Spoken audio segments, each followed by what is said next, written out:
Parents often have the same concern, trying to keep kids off of these. Some are turning to board games, but others are trying something new. What you've got here. Montreal parent and entrepreneur Ralph Knackle noticed there are way too many apps and screen-based products marketed to children. He wanted another option. These are some of the games that are available to play today. This is Tokidos, an interactive toy that he and his kids could play with through all stages of development. I was about to become a dad, and I was going to have kids. I didn't want us, I didn't want them, I didn't want other parents, I didn't want other children to feel stuck and to feel like that's the only way to do it. Experts say screens are a problem, and anything that moves kids away from them is a good idea. We're seeing sleep disturbances in children, so they're not getting the restorative sleep that they need. We're also seeing different eating habits. Kids that are on screen a long time, they're sedentary. The harm that it's causing children, the excessive screen time and the lack of stimuli and the diversity that they need is just completely gone out the window. And we have huge spikes in ADHD cases, in aggression, in depression, in so many things, lack of sleep. And it's a big root cause, the screen. This doesn't mean parents need to spend lots on different types of games.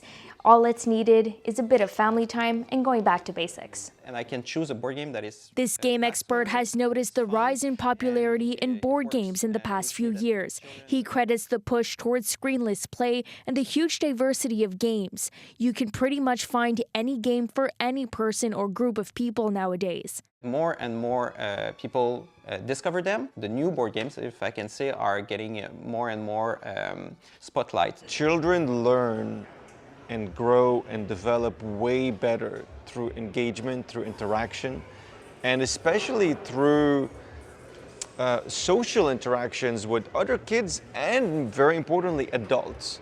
And so that's something we were very careful about when we were crafting play cubes.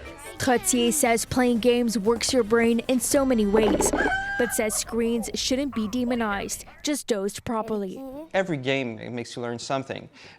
Simple things as learning to lose and don't be mad about it, learning to win and not brag about it, learning to do some calculus in the game, learning the probabilities of a dice roll. Experts say they realize parenting isn't easy and having screenless games isn't always the best option, but any small step can make a difference. Public libraries are home to a huge collection of games and board games, free to grab, play on the spot, or to take home.